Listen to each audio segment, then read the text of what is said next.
So you're going to notice a few sort of odd and interesting features throughout the day. First, we have a video booth that's outside.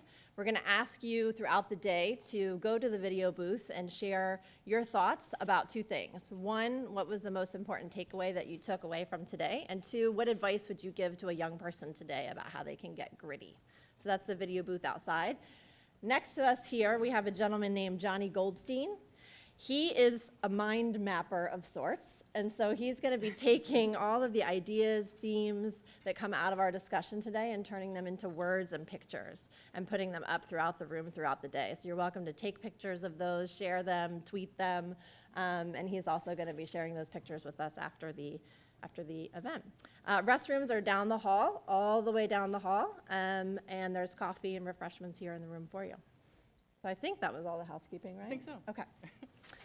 So Lisa and I first met at a conference at Wharton about a year and a half ago. Ironically, it was a conference that was called Transformational Partnerships, and it was convened by my good friend Jeff Klein, who's also a Summer Search board member, there he is in this room, and also the man sitting next to him, Don Haskin, who's our proud supporter tonight.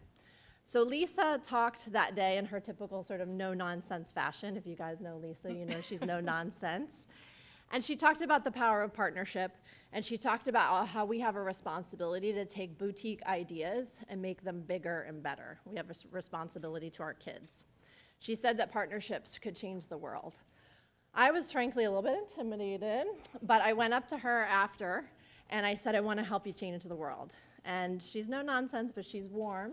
She gave me a big hug, and she said, let's do this. So we promised to have coffee. So coffee is one of those things that people do when they have no idea what the heck to do with each other.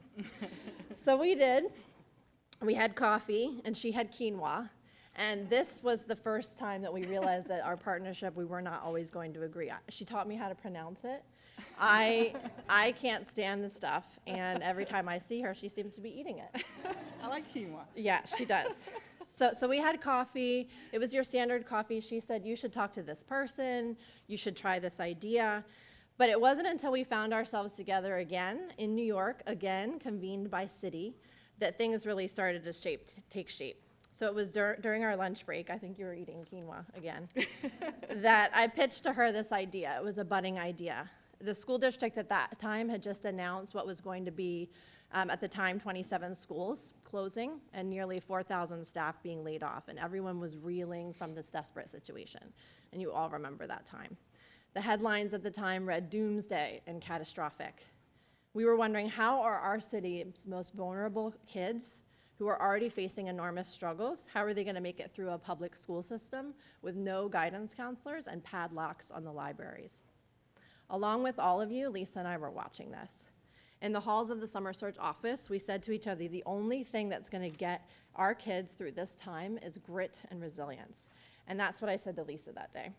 And that's because I knew that Lisa believed just as deeply as I did that there is enormous power in grit and resilience. After 22 years of working with nearly 5,000 kids across the country, Summer Search is thrilled that an exciting new wave of emerging researchers and journalists like Angela Duckworth, who's here with us today, James Heckman, and Paul Tuff are helping us to tell the story about how children truly succeed. Contrary to popular belief, this research tells us that GPA, IQ, and test scores are not the single best predictors of success. Instead, it's something called, whoever you ask, they say a different word, non-cognitive skills, resiliency factors, character. Another thing we didn't agree on, the word character. We don't agree on the word character. Traits like persistence, optimism, and problem solving. That is what can better predict success in college and life. Philadelphia Academies has been our partner in crime. They've worked for over 4 decades to refine an evidence-based approach called the Career Academy or Academy model that supports the development of these resiliency factors and skills through its structure and instructional focus. So both Summer Search and Philadelphia Academies are clear that resiliency is a powerful antidote for low-income, first-generation, college hopeful students who are battling significant chaos in their homes, in their communities, and their schools. And what's particularly exciting to me about this research is 3 things, and this is why we're here today. Resiliency factors are teachable. And the teachers and the mentors and the people in this room have the power to tip the scales from risk to resilience. They're especially teachable during adolescence, that warm, fuzzy, crazy teenage time when teenagers are thinking and feeling and oozing and learning. And it's this key inflection point where they're open to change and when small decisions can have major implications on their life. And 3, many approaches to building resiliency factors are affordable and scalable. Turn it over to you. So that's what brings us here today. Many nonprofits in Philadelphia have been focused on resiliency factors in their own ways, often quietly, often in isolation and separately. Amanda mentioned earlier, a school district is operating, quite frankly, with catastrophic cutbacks. And while this is the present reality, we should not believe that this should be the new normal. But at the same time, we should view this as a moment and as a time to come together and explore systemic, scalable solutions with greater urgency and intentionality. To do this, we have to look really honestly at our challenges, our assets, and our capacity to act collectively. Our goals today are, 1, to get on the same page about the landscape that we're working in and navigating as we prepare young people for post-secondary education and careers.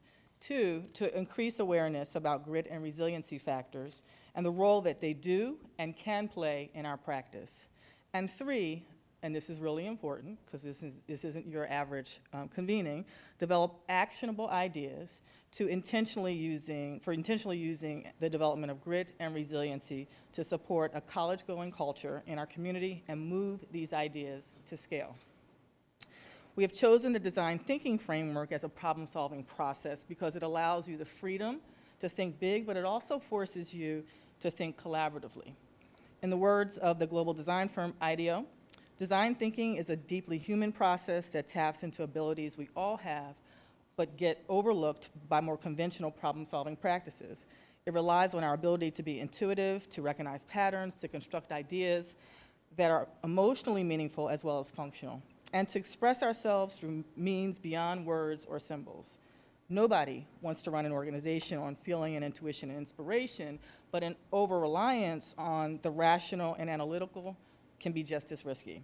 Design thinking provides an integrated third way. We're thankful, on this note, for the invaluable contribution of Philadelphia University, a leader in interdisciplinary education. I need to learn how to say interdisciplinary. And in preparing young people in the applied design fields. They have donated this space as well as their faculty expertise in the area of design thinking, including the design and facilitation for this convening. We'd like to especially thank President Stephen Spinelli for hosting us and Professor Natalie Weathers-Nixon, who's with us today, for being our lead facilitator. And Jimmy, whose last name I never knew, I don't know if Jimmy's in the room, but Jimmy Riley, thank you so much for patiently dealing with all of our crazy requests regarding the facility. Last, but certainly not least, someone has to pay the bill for all this, so you all can come here, convene, learn from one another, and eat for free. And that corporate civic leader is Citi, who's our presenting sponsor for Design Lab 2014. And as you all know, Citi has been in the forefront for a number of years supporting post-secondary readiness and completion. So we'd like to specifically thank Don Haskins and Rosemary Burns for underwriting this convening as well as the post-event documentation and dissemination efforts. So let's get busy. As you all probably gathered by now, this is not a typical conference. The convening is designed to really build on knowledge as the day progresses, and so we're going to spend the first part of the day really getting on the same page about the research, but also about the landscape in which we're working. We'll lunch while working. Are we having quinoa, Michelle? Quinoa? Can a sister have quinoa? Good. And while we eat, we're also going to engage experts in a conversation about what it takes to bring this work to scale. Finally, we're going to close with a couple of inspirational stories that exemplify grit and resilience. Yes, we're going to ask you to roll up your sleeves. You can't just sit there. You got to put your elbows on the table and really put your brains there as well. But we're going to explore every resource and all the partnerships available to us to get our young people connected to and through post-secondary education, break cycles of poverty. We know we all want to do that, and to create a thriving community where people will want to live and to work. To get us focused on our important assignment, the students from Roxborough High School Cinematography and Graphic Arts Academy have produced a brief video. The challenge that we gave them was to express in a few minutes what adults need to know about what you're dealing with during the course of your day. And some of them shared this through poems, some of them shared this through kind of direct to camera. But I'll stop there and let's cue up the video and you can see what they had to say.